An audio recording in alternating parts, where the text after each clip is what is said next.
Halo Lur, balik lagi sama saya di novel Donghua. Sesuai judul, saya akan membacakan episode Soul Land yang akan rilis dalam rangkum novel. Oke, langsung aja disimak ya Lur. Jangan lupa subscribe dan like video ini jika kalian suka, karena itu sangat berharga bagi kami. Tang San berbalik, melihat Ji Xiang dari dekat. Tanpa melakukan percakapan sebelumnya, dia bertanya, apakah Anda bersedia mempelajari teknik yang saya gunakan untuk menghentikan aliran darahnya? Ji Xiang sempat terpana. Sikapnya yang tenang tiba-tiba menjadi redup. Aku tidak bisa mempelajarinya. Metodemu membutuhkan kekuatan roh. Bahkan hanya dengan menggunakan jarum, aku dapat melakukan hal yang sama untuk membendung aliran darah. Tang San tersenyum ringan, mengatakan sesuatu yang membuat Ji Xiang tidak bisa tetap tenang. Bagaimana jika aku bisa mengizinkanmu memiliki kekuatan roh? Apa katamu? Ji Xiang yang terkejut menatap Tang San. Bahkan jika dia adalah orang yang tenang, dia hanyalah seorang pemuda berusia 17 tahun. Sejak dia masih kecil, karena fakta bahwa dia tidak memiliki kekuatan roh, dia harus mengalami banyak kesakitan dan kesedihan. Oh, betapa dia sangat ingin memiliki kekuatan roh. Meskipun dia memiliki keterampilan medis yang bahkan tidak dapat diharapkan orang lain, dia sangat jelas tahu bahwa jika dia memiliki kekuatan roh, dia akan sekali lagi dapat membuat terobosan dalam keterampilan medisnya. Terlebih lagi, fakta bahwa memiliki kekuatan roh adalah sesuatu yang telah dia impikan sejak dia masih kecil. Tang San berkata, saya memiliki teknik kultivasi khusus, meskipun mungkin tidak sepenuhnya cocok untuk Anda. Paling tidak, saya yakin itu akan memungkinkan Anda menjadi guru jiwa. Meskipun Ji Xiang jauh lebih dewasa daripada orang lain pada usia yang sama, tetapi setelah mendengar kata-kata Tang San, dia tidak dapat menahan kegembiraannya. Mata yang tenang ini mengeluarkan sedikit kerinduan. Tang San berkata setelah merenungkan, saya dapat mengajari Anda teknik akupuntur sebagai pembayaran untuk menyelamatkan hidup saya. Namun, teknik kultivasi milik Sekte Tang, saya tidak memiliki hak untuk mengajarkannya secara pribadi kepada Anda. Ji Xiang, Anda bersedia menerima saya sebagai tuan Anda? Ji Xiang tertegun sekali lagi, menganggapnya sebagai guru. Kata-kata Tang San sangat lugas. Di mata Tang San juga tidak ada petunjuk motif tersembunyi.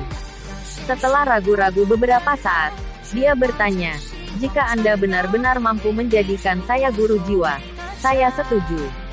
Hanya saja, saya sudah berusia 17 tahun. Dapatkah saya benar-benar menjadi guru jiwa? Bagaimanapun, ini mungkin satu-satunya kesempatannya untuk menjadi guru jiwa dalam hidup ini. Tang San dengan tenang tersenyum. Saya yakin 80%. Apakah Anda bersedia mencobanya? Ji Xiang menarik nafas dalam-dalam sebelum berlutut di depan Tang San. Dengan paksa, dia bersujud 3 kali, Tuan. Dia tidak ingin melepaskan kesempatan ini. Meskipun dia tahu itu setelah memanggil Tang San sebagai Tuan, mulai sekarang dia harus mengikuti instruksinya. Namun jika dia menyerah pada kesempatan ini, maka dia akan menyesalinya selama sisa hidupnya. Setelah menerima koutau Ji Xiang, dia membantunya bangkit dari lantai. Memang kamu sudah agak tua, tetapi jika kamu harus bekerja keras, kamu masih akan berhasil. Ini tentanlan ini, meriah dompet harta karun 100 harapan. Dia menarik ginseng emas seluruhnya dan memberikannya kepada Ji Xiang. Sebagai seorang dokter, Ji Xiang secara alami mengenalinya. Dia terkejut. Kaisar ginseng berusia 10.000 tahun. Tang San menganggukkan kepalanya, dan berkata, waktu mendesak, dan saya memiliki hal-hal lain yang perlu saya lakukan. Jadi saya tidak punya waktu untuk menyempurnakan ini jadi pil. Izinkan saya membantu Anda mempersiapkan basis kultivasi yang kuat. Di sampingnya memperkuat kualitas. Itu akan membantu Anda berkultivasi di masa depan dengan setengah usaha dan menggandakan hasil. Pada titik ini, Ji Xiang tidak lagi meragukan kata-kata Tang San. Kaisar ginseng berusia 10.000 tahun bukanlah sesuatu yang bisa dengan mudah diambil orang. Itu adalah harta yang tak ternilai harganya. Di mata Tang San, nilai kaisar ginseng 10.000 tahun itu terbatas. Dan praktis tidak ada gunanya baginya. Dibandingkan dengan ginseng naga kristal darah dan raja ginseng kelas 9.000 tahun. Kaisar Ginseng berusia 10.000 tahun ini jauh lebih rendah. Tetapi seseorang seperti Ji Xiang, itu sangat cocok untuknya. Ji Xiang memakannya dengan sangat hati-hati. Dengan kukunya dia menusuk permukaan ginseng, lalu dengan lembut menghisapnya dari lubang itu. Dengan cepat, yang tersisa dari Kaisar Ginseng 10.000 tahun hanyalah kulit luarnya. Intisari di dalam semuanya terserap ke dalam Ji Xiang. Ji Xiang dengan hati-hati menyingkirkan sisa kulitnya. Bagaimanapun juga masih bisa disuling menjadi obat-obatan yang berharga. Duduk, Tang San menekan baju Ji Xiang. Meskipun Kaisar Ginseng 10.000 tahun bukanlah ramuan dewa, itu masih bukan sesuatu yang bisa diserap orang normal. Orang normal setelah memakan itu tidak akan mendapatkan nutrisi berlebih dan pembuluh darah mereka akan pecah dan membunuh mereka. Tentu saja, Ji Xiang tidak menyangka bahwa Tang San mengincar nyawanya. Apalagi yang akan menggunakan ramuan tak ternilai ini untuk membunuh seorang dokter sederhana seperti dirinya. Dalam waktu yang dibutuhkannya untuk duduk, wajah Ji Xiang benar-benar memerah. Jelas efek Kaisar Ginseng 10.000 tahun sangat mengerikan. Demikian pula, Tang San duduk bersila di belakang Ji Xiang, Bella dan Tian. Cobalah rasakan kekuatan roh yang aku salurkan ke dalam tubuhmu. Ingat jalan yang diambilnya. Sambil mengatakan itu, dia menekan kedua telapak tangannya di punggung Ji Xiang. Ji Xiang bisa merasakan arus energi jernih membanjiri tubuhnya. Sensasi yang sangat panas dari Kaisar Ginseng 10.000 tahun segera terasa lebih ramah. Di bawah bimbingan keterampilan surga misterius Tang San, esensi Kaisar Ginseng 10.000 tahun benar-benar diserap, dan beredar bersama dengan skill surga misterius.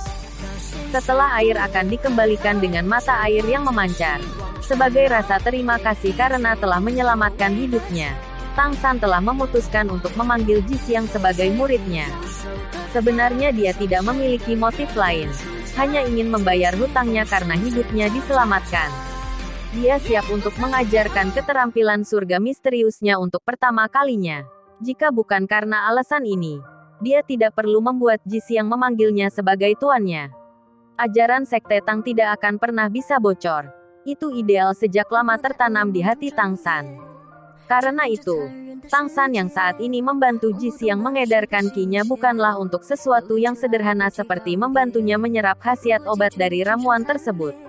Dia sebenarnya memiliki 3 tujuan. Yang pertama adalah membantunya menyerap obat, dan membantunya memperkuat kultivasinya. Yang kedua adalah membiarkan Ji Xiang merasakan jalur sirkulasi keterampilan misterius surga, lalu membiarkannya berlatih sesuai metode ini. Poin ketiga adalah menarik dukungan dari obat untuk membantu Ji Xiang membersihkan 8 meridiannya yang luar biasa. Dengan cara ini, dia dapat mengurangi kerugian karena memulai kultivasinya pada usia seperti itu. Sebagai orang yang berpraktik di bidang kedokteran, ketika dia merasakan meridian pertamanya, jelas, dia mengerti maksud Tang San.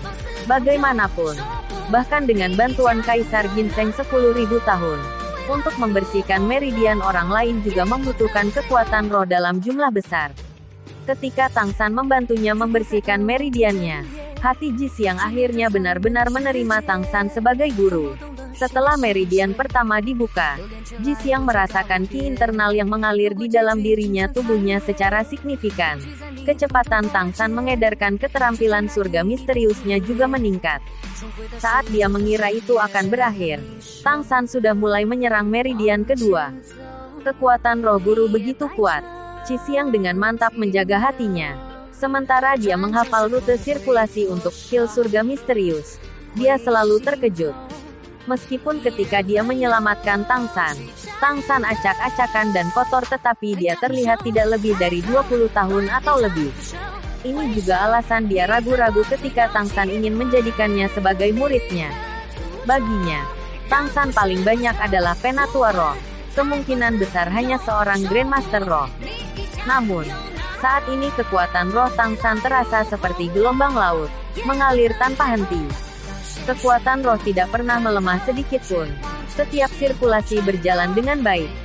Tepatnya dalam jumlah yang bisa diterima untuk tubuhnya. Berkenaan dengan kontrol kekuatan roh, itu sangat menakjubkan. Waktu berlalu detik demi detik, menit demi menit. Tang San dikelilingi oleh uap tebal. Tubuhnya baru saja pulih. Jadi pengeluaran besar kekuatan roh bersama dengan kontrol yang tepat membuat tekanan yang cukup besar pada tubuhnya. Tapi 8 meridiannya sudah lama dibersihkan. Jadi tingkat pemulihan kekuatan rohnya jauh lebih tinggi daripada Spirit Master normal. Baru saja pulih. Membantu Jis yang membersihkan meridiannya sama seperti membantu dirinya sendiri berkultivasi. Meridiannya juga sedang dipulihkan saat dia tanpa henti mengedarkan skill surga misterius. Akhirnya, meridian terakhir dibersihkan. Tang San melakukan 13 serangan telapak tangan berturut-turut di punggung Ji Xiang. Suara rendah tapi agung bergema di telinga Ji Xiang. Jangan mengeluh dan berlatih sesuai dengan jalan yang aku tunjukkan barusan. Si Xiang memang tidak membuat suara apapun. Kaisar Ginseng 10.000 tahun dan meridian yang telah dibersihkan memiliki efek menguatkan. Memungkinkan dia untuk jadi sepenuhnya mampu mengendalikan kekuatan roh untuk mulai berkultivasi. Perasaan indah sesaat itu membuatnya sedemikian rupa sehingga bahkan jika dia bisa menyerah sekarang, dia tidak akan mau. Tang San juga memasuki kembali kondisi kultivasi. Harus memulihkan kekuatan roh yang telah dia keluarkan. Juga memungkinkan dia untuk mulai membersihkan energi yang diserap di 8 tombak laba-laba sebelum komplikasi lain dapat terjadi. Sepanjang hari berlalu seperti ini. Hanya di pagi hari kedua, serangan dari tempat tidur mengejutkan mereka berdua bangun. Tang San perlahan membuka matanya. Sementara Ji Xiang sudah selesai dan bangun. Dengan hormat dia berdiri di samping Tang San. Tuan, dia benar-benar mengerti jumlah bantuan yang diberikan Tang San padanya. Pada titik ini, dia bisa dengan jelas merasakan dunia di sekitarnya terasa berbeda. Segalanya tampak lebih bersemangat. Matanya lebih jernih dari sebelumnya. Kenyamanan dalam tubuhnya membawa ke tingkat euforia yang belum pernah ada sebelumnya. Tang San sambil tersenyum berkata, sebenarnya kamu sangat berbakat. Setelah aku menyelesaikan meridianmu, pelatihan akan jauh lebih mudah. Namun, jika kamu ingin mencapai kehebatan kamu masih harus bekerja keras. Bahkan jika kamu lebih berbakat, jika kamu tidak bekerja keras kamu tidak akan pernah berarti banyak. Dimengerti, Ji Xiang dengan jujur setuju. Dia harus mengganti obatnya. Tang San menunjuk ke orang yang terluka. Ji Xiang buru-buru mengangguk. Jujur saja kejadian kemarin sudah membuatnya melupakan orang ini di hadapannya. Setelah mengganti obatnya dan memberinya makan, Ji Xiang pergi untuk menyiapkan makanan untuk Tang San dan dirinya sendiri. Dua murid makan dan mengobrol pada saat yang sama. Tuan, tingkat guru roh berapa? Kelompok bajak laut Mutiara Ungu memiliki banyak guru roh. Tapi, perasaan yang Anda berikan sangat berbeda dari mereka. Ji Xiang benar-benar kehilangan sikap acuh tak acuh terhadap Tang San. Meninggalkannya hanya dengan rasa hormat dan hormat. Untuk dapat membantu seseorang dengan kekuatan roh bawaan 0 menjadi guru roh. Kemampuan luar biasa seperti itu adalah sesuatu yang setidaknya belum pernah dia dengar. Tang San sambil tersenyum berkata, akhirnya kamu akan tahu. Kenapa kamu tidak memberitahuku tentang kondisimu sekarang saja? Bagaimana rasanya? Kamu hafal rute peredarannya kan? Ji Xiang menganggukkan kepalanya. Berkata, saya telah mengingatnya. Tetapi tidak peduli bagaimana saya berkultivasi. Kekuatan roh saya tidak terasa meningkat sedikitpun. Apakah itu karena saya telah berkultivasi terlalu singkat? Tang San sambil tertawa berkata, aneh jika Anda bisa merasakan kultivasi Anda meningkat lebih jauh. Apakah Anda tidak tahu bahwa setelah mencapai level tertentu dari kultivasi, Spirit Master membutuhkan cincin roh sebelum mereka dapat terus berkultivasi? Tangan Ji Xiang yang semula stabil bergetar dan keranjang pancing yang dipegangnya jatuh ke atas meja. Tang San menganggukkan kepalanya.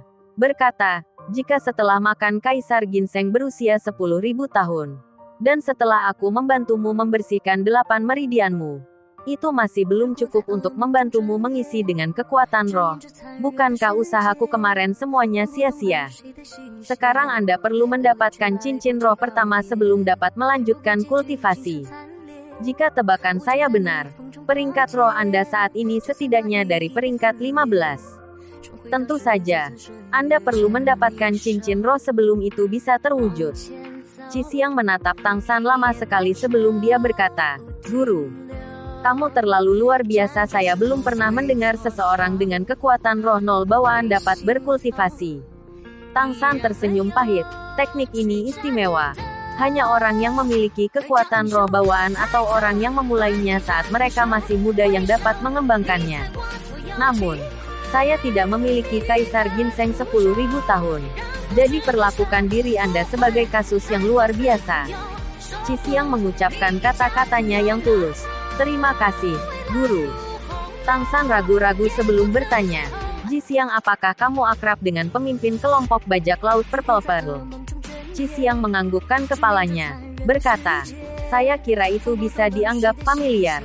Saya satu-satunya dokter di sini dan pernah merawat banyak bajak laut sebelumnya. Jadi saya bisa dikatakan akrab dengan mereka. Tuan, apakah Anda ingin melihat ungu ini pemimpin mutiara? Tang San menganggukkan kepalanya. Kali ini ketika saya keluar ke laut, saya berada dalam kelompok 8. Namun karena kami bertemu dengan binatang roh kelautan yang kuat, kami terpisah. Jika kemungkinan, saya berpikir untuk menanyakan mutiara ungu grup bajak laut untuk membantu saya mencari mereka. Saya bersedia membayar mahal. Anggap saja seperti memperkerjakan mereka. Qi Xiang berpikir sejenak sebelum berkata, seharusnya mungkin, aku akan mengajakmu melihat mereka. Namun, akan lebih baik jika kamu mandi dulu. Setelah mencuci sederhana, Tang San berganti menjadi salah satu gaun putih panjangnya sendiri. Menyisir rambutnya dan mencukur jenggotnya. Memperlihatkan penampilan aslinya yang bahkan akan membuat bingung pria lain. Penampilan dan watak Tang San adalah sesuatu yang tidak bisa dibandingkan dengan bajak laut di sini. Terutama sikapnya yang tenang dan elegan, membuat orang lain sulit untuk tidak merasa rendah dirinya. Berjalan keluar dari gubuk kayu, Qi Xiang membawa Tang San menuju bagian dalam Pulau Mutiara Ungu. Sambil berjalan Qi Xiang bertanya, Tuan, Pulau Mutiara Ungu memiliki lebih dari 3.000 bajak laut, yang mana sekitar 1.500 diantaranya memiliki kemampuan bertarung, termasuk sekitar 200 guru roh. Yang terkuat adalah pemimpin Mutiara Ungu, Kaisar Roh peringkat 68. Mereka miliki total sekitar 40 kapal. Kapal terbesar Mutiara Ungu dapat menampung sekitar 500 bajak laut. Itu adalah resimen pribadi. Setelah pulih sepenuhnya, Tang San mengkhawatirkan keselamatan rekan-rekannya. Pertama, tidak ada yang bisa berenang di lautan luas. Dengan kekuatan mereka sebagai Spirit Master, bertahan hidup seharusnya tidak menjadi masalah. Tetapi jika mereka bertemu dengan Spirit Beasts maka mereka akan berada dalam masalah. Sebelum mereka pingsan, dia ingat dengan jelas Dai Mubai dan Zuzu King terluka parah. Adapun sisanya, hanya lemak yang memiliki beberapa kekuatan tempur. Tang San telah memutuskan, setelah bertemu dengan pemimpin kelompok bajak laut Mutiara Ungu, terlepas dari harga yang harus dia bayar, dia membutuhkan bantuan mereka. Lebih dari 10 hari telah berlalu, yang bisa dia lakukan hanyalah berdoa agar yang lain selamat. Setelah melewati hutan lebat, rumah-rumah besar muncul di hadapannya. Dari kelihatannya, ini sepertinya desa yang cukup besar. Rumah-rumah itu semuanya terbuat dari kayu, dikelilingin oleh kayu lebat. Itu adalah pilihan lokasi yang sangat bagus untuk dibangun. Topan biasa terjadi di dekat laut sehingga pepohonan menjadi perlindungan yang baik, membantu mengurangi kekuatan yang harus ditahan desa. Seluruh desa tidak memiliki tindakan perlindungan. Tetapi karena Qi Xiang telah membawanya ke sini, itu mengakibatkan dia tidak dapat mengeluarkan gumaman bingung. Apa yang terjadi? Perayaan apa yang sedang berlangsung? Biasanya hanya selama tahun rumah-rumah semua menggantung lentera ungu. Baru sekarang Tang San menyadari, di dekat pintu setiap rumah ada 2 lentera ungu. Hanya saja saat itu siang hari dan lentera belum menyala. Mengenai hal ini Tang San tidak akan peduli. Dia hanya peduli apakah dia mampu meyakinkan bajak laut Mutiara untuk membantunya mencari rekan-rekannya. Saat mereka berdua bersiap untuk desa, mereka disambut oleh bajak laut kekar yang kebetulan juga mereka yang ditemui sebelumnya. Setelah melihat Qi Xiang dan Tang San, dia terkejut dan bergegas untuk menerima mereka. Dokter Qi Xiang, apa kabar? Apakah adikku baik-baik saja? Qi Xiang menjawab, dia baik-baik saja. Setelah menggunakan obat, tidak ada reaksi negatif. Kondisinya juga stabil. Namun, dia masih perlu istirahat. Sekitar 2 hari lagi Anda harus bisa menjemput dan membawanya kembali ke rumah. Bajak laut kekar itu menghela nafas lega sambil berkata, "Itu bagus. Saya harus sangat berterima kasih. Jika bukan karena kamu, saya akan kehilangan seorang adik laki-laki. Saya benar tidak tahu bagaimana saya bisa berterima kasih. Jangan khawatir. Obat-obatan yang kau inginkan, aku berjanji akan membawakannya untukmu lain kali aku pergi ke laut. Kali ini untuk apa kau datang?" Qi Xiang menjawab, "Kami di sini untuk melihat pemimpin." "Oh benar. Mengapa semua lentera ungu padam? Apa acara yang menggembirakan hari ini?" Bajak laut kekar itu memukul keningnya sambil tersenyum. Dia berkata, saya buruk, saya sibuk dengan urusan adik saya kemarin sehingga saya lupa memberitahu Anda hari ini. Hari ini adalah hari yang menggembirakan bagi pemimpin. Malam ini kita akan mengadakan perayaan yang menggembirakan." Qi Xiang tercengang saat kulitnya berubah menjadi aneh. Pemimpin akan menikah. Siapa yang berani? Bajak laut kekar itu melompat saat dia buru-buru memberi isyarat agar dia tetap diam. Sesut. "Jangan biarkan pemimpin mendengar apa yang kamu katakan. Atau itu akan merepotkan." "Itu tidak menikah. Itu menikah. Pemimpin kita." Berkata sampai di sini dia tiba, batuk dengan canggung. Melihat orang-orang lewat tidak jauh, dia buru-buru berkata, "Aku akan pergi ke tempat dokter ilahi untuk melihat adikku. Aku akan mengerti setelah kamu melihat pemimpin." Setelah mendengar percakapan Qi Xiang dan bajak laut itu, Tang San mengerutkan alisnya. "Kita Kapten Bajak Laut Mutiara Ungu akan menikah. Apakah dia akan tetap bersedia membantunya menyelamatkan orang?" Setelah berjalan ke desa, sepanjang jalan, tidak peduli siapapun itu, hampir semua dari mereka akan datang untuk memberi salam mereka, menunjukkan bahwa meskipun Qi Xiang masih muda, dia jelas tidak memiliki status sederhana di bajak laut mutia ungu ini. Kelompok dan orang yang menerima kebaikannya tidak sedikit. Setelah berjalan ke tengah desa, Qi Xiang menuju ke sebuah rumah kayu yang sangat tinggi. Itu adalah kediaman ketua kelompok. Tang San melihat ke arah yang ditunjuk jari Qi Xiang.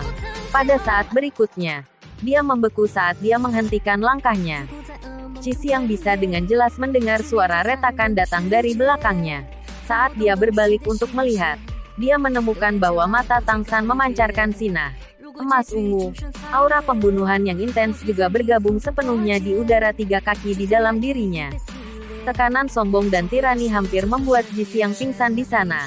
Tak terkendali dia berjalan mundur beberapa langkah. Kagum. Qi Xiang mengikuti lintasan. Mata Tang San menatap ke dalam. Melihat di dalam gubuk kayu, ada 6 orang terikat pada tiang.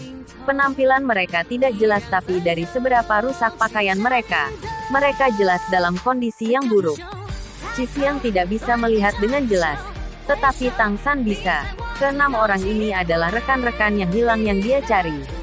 Daimu Bayu, Zhu King, Oscars, Ning Rongrong, Ma Hongjun dan Bai Chen Xiang terakhir. Hanya kehilangan Xiao Wu. Mereka berenam terikat pada belenggu besar di tiang kayu. Aura mereka lemah, dan dalam kondisi fisik yang mengerikan. Melihat ini, bagaimana mungkin Tang San tidak marah? Raungan rendah muncul dari mulut Tang San yang akhirnya bergema ke langit. Energi tirani yang tidak dibatasi melonjak keluar darinya. Pakaiannya hancur di bagian belakang saat 8 tombak laba-laba meledak. Qi Xiang merasa bahwa Tang San tiba-tiba berubah menjadi orang yang berbeda, bersikap berlebihan, jahat dan membunuh. Tanpa bertanya dia bisa menebak bahwa 6 orang yang terikat itu adalah orang-orang yang berhubungan dengan Tuan. Dengan cepat dia berkata, "Tuan, Anda." 8 tombak laba-laba menusuk ke arah tanah. Tanpa menunggu Qi Xiang menyelesaikan pidatonya, Tang San sudah bergegas maju seperti meriam, membawa raungan itu bersamanya ke gubuk kayu. Mendengar suara Tang San, 6 orang yang terikat pada tiang mengangkat kepala mereka.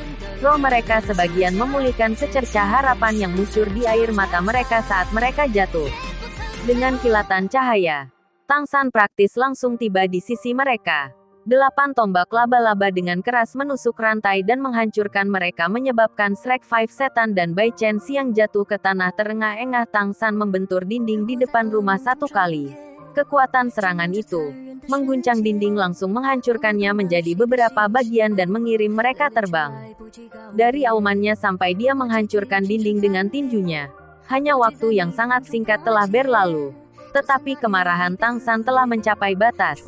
Terlepas dari seberapa banyak Jis yang ingin memuji kelompok bajak laut Mutiara Ungu, karena telah melukai teman-temannya, mereka pasti musuhnya. Melalui tembok yang rusak, Tang San melihat hal lain yang hanya membuat amarahnya melambung.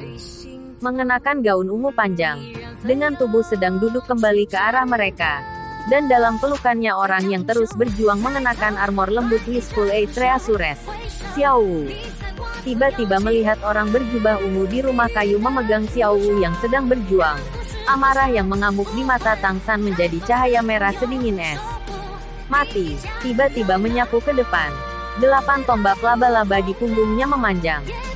Meskipun dia tidak melepaskan kemampuan roh apapun, saat ini kecepatannya meningkat ke puncak dengan tulang kaki kanan Kaisar Perak Biru, langsung menyerbu ke sosok itu.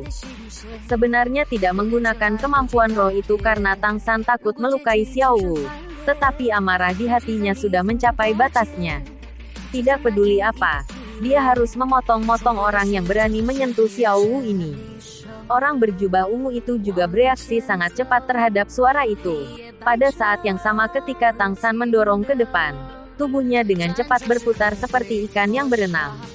Dengan hanya satu penghindaran, dia membawa Xiao Wu menyelinap sejauh 5 meter, hanya menghindari dorongan Tang San. Tapi siapa Tang San?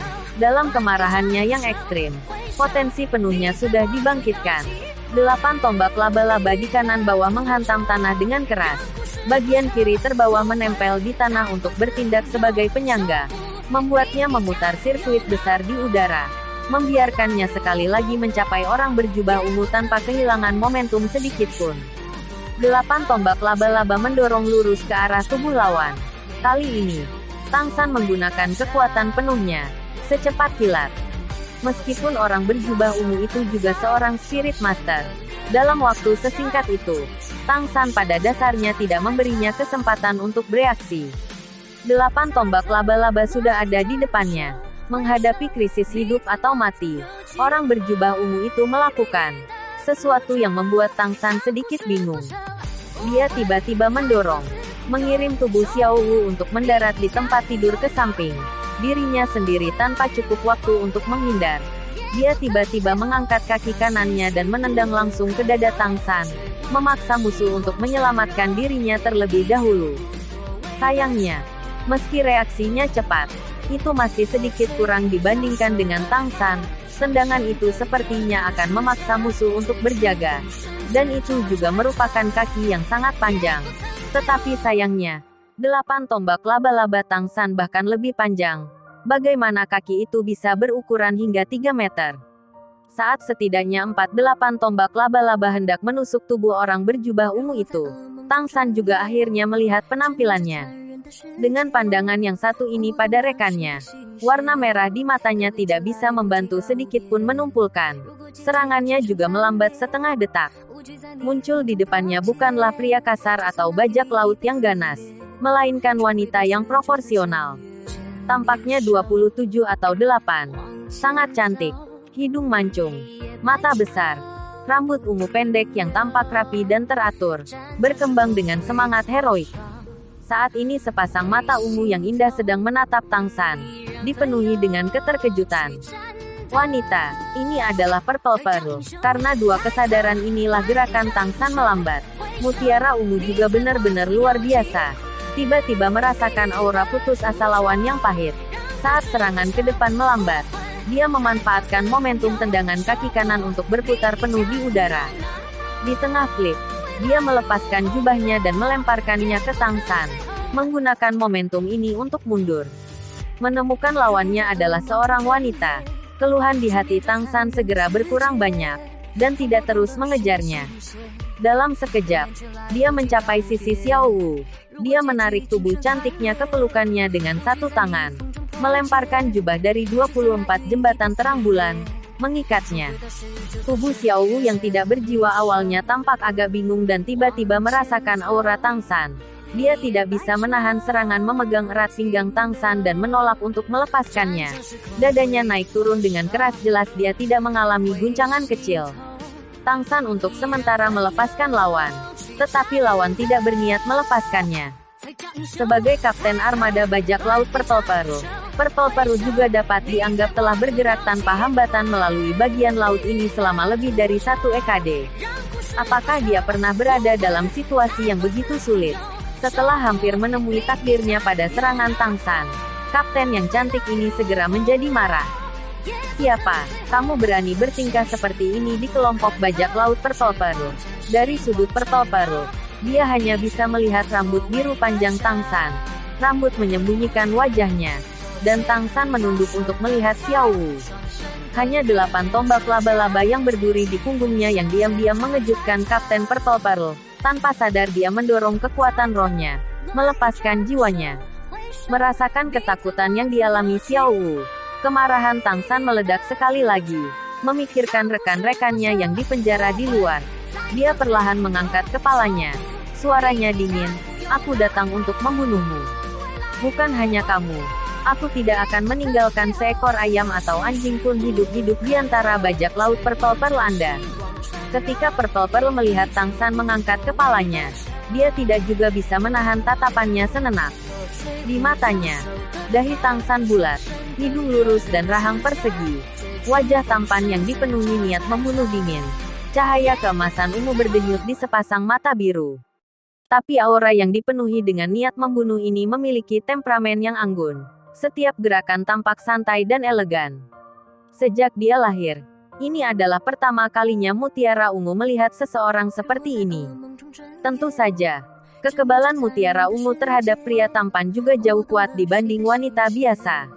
Orientasi seksualnya awalnya tidak biasa, atau dia tidak ingin menikahi seorang wanita.